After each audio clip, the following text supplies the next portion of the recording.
लक्ष्मीर्भार्यां रक्षतु भैरवी पन्थानं सुपथा रक्षेत् मार्गं क्षेमकरी तथा विपापनाशिनी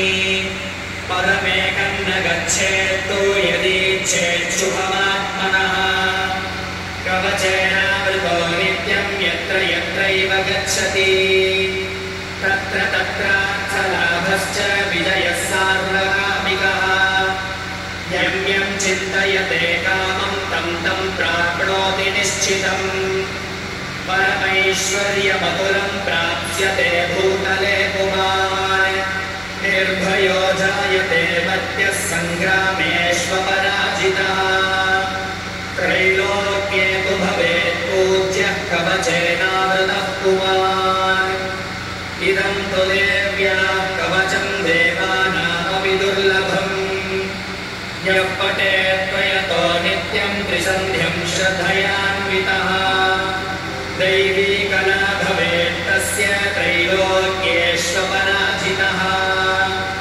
जीवेद्वर्षशतं साग्रम् अपमृत्युविवर्जितः नश्यन्ति व्याधयः सर्वे लूता विस्फोटकादयः स्थावरं जङ्गमं चैव कृत्रिमं चापि यद्विषम् अभिचाराणि सर्वाणि मन्त्रयन्त्राणि भूतले भूचनाख्येचराश्चैव जलजाश्चोपदेशिकाः सगजाकुलजामाला डाकिनी शाकिनी तथा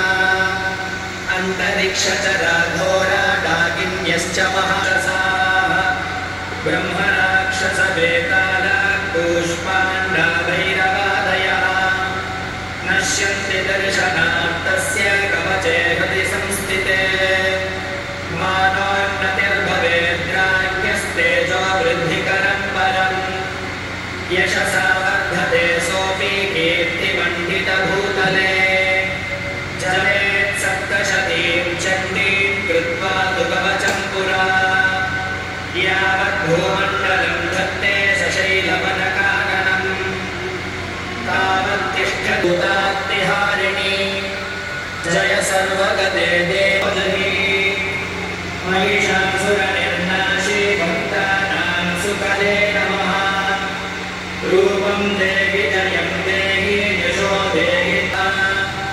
स तु सप्तशती संख्या वरमाप्नोति सम्पदा इति देव्याः गणास्तोत्रं सम्पूर्णम्